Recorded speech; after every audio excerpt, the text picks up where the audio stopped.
Vamos então para o 29º capítulo da minha história. Os outros 28 estão espalhados aqui nesse canal, nessa página. Se alguém tiver interesse, procura lá. Mas o que eu quero contar nesse capítulo é um período da minha vida que aconteceu, se eu não me engano, acho que foi em 1985. Depois de um longo período de desemprego que eu sofri muito, mas muito mesmo, eu consegui passar num concurso público para servente no estado. Fui trabalhar na Secretaria da Segurança Pública, numa escola chamada Cefap, ficava lá no Tatuapé, Centro de Formação e Aperfeiçoamento de Praça, onde se formavam cabos e terceiros sargentos. Era um ambiente bem militar mesmo, sabe? E aí eu lembro, no dia que a gente chegou, éramos um grupo de escriturários e serventes, eu estava entre os serventes, claro. E logo de cara a gente já percebeu assim, uma diferença, né? Os escriturários foram encaminhados para os seus departamentos e nós, os serventes, ficamos esperando até que alguém se lembrasse de levar a gente para o local, para dizer o que a gente ia fazer e tal. E ficamos esperando. As mulheres serventes, elas foram encaminhadas para serviços menos ruins, né? Algumas até foram trabalhar como escriturárias. E os homens? Não, os homens não. Entregaram uma vassoura para cada um de nós e fomos varrer pátio. Fomos varrer pátio, um pátio enorme. E bora lá, né? Mas eu estava feliz porque depois de tanto tempo desempregado, com necessidades básicas, eu não tinha dinheiro nem para pagar minhas passagens de ônibus, eu não tinha roupa, não tinha nada. Então aquilo para mim era uma oportunidade, era um respiro, eu podia a partir dali então começar a comprar minhas coisinhas que eu precisava. Eu tinha 20 anos na época, mais ou menos, né? E eu fiquei ali. Depois eu fui escalado para limpar alojamentos. Aí eu era responsável por limpar alojamentos dos tenentes, dos sargentos. Acho que era só isso mesmo. E aí, beleza, eu entrava lá. Normalmente eles estavam vazios, os militares sempre tinham muitas atividades e tal. E eu lembro que nessa época aconteceu um fato que me marcou muito, sabe? Foi assim, muito difícil para mim.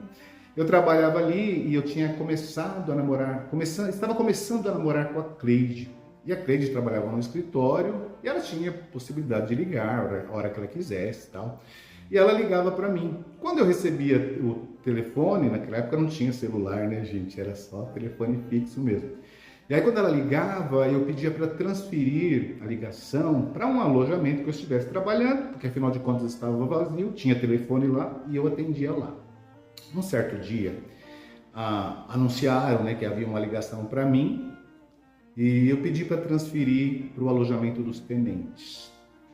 Para minha surpresa, quando eu cheguei dentro do alojamento, tinham alguns tenentes lá. E eu fui e atendi o telefone, falei com a Cleide e tal, né? Estávamos começando a namorar naquela fase, né?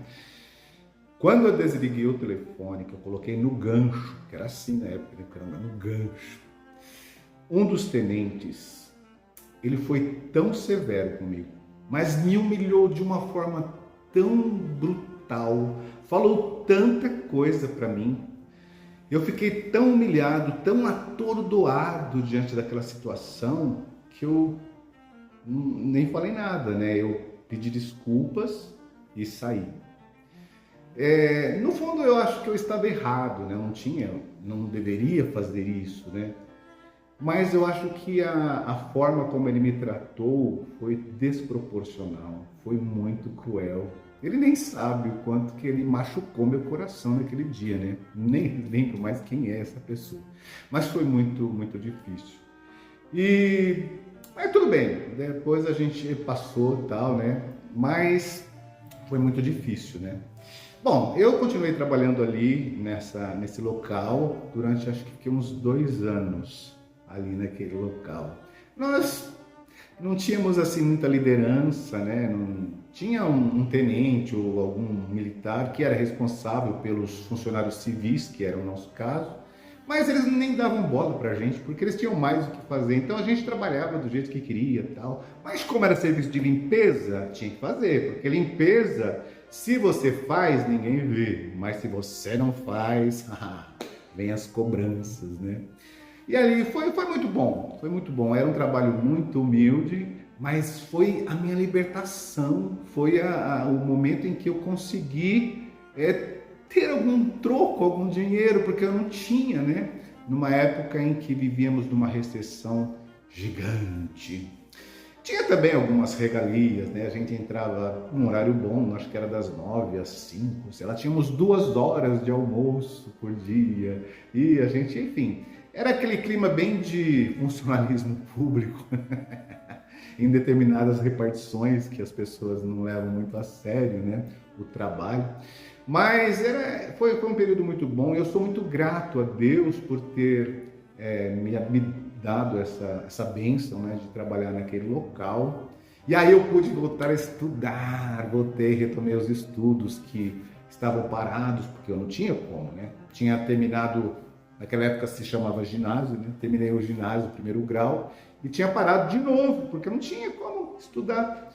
E aí eu retomei os estudos e a partir disso eu pude ir melhorando, né? Acabei que pedi exoneração porque me apareceu uma outra oportunidade de trabalho, fui trabalhar num banco, ou seja, saí lá da faxina, de catar lixo, para ir trabalhar numa repartição bancária. Mas essa história eu vou contar depois, porque essa história, ela tem muita coisa que me comove até hoje, porque eu vi, assim como eu vi a mão de Deus me ajudando a entrar ali no Cefap, nesse serviço público como servente, eu vi também a mão de Deus me abrindo as portas para entrar naquele banco.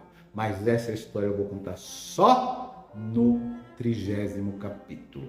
Beleza? Beijo!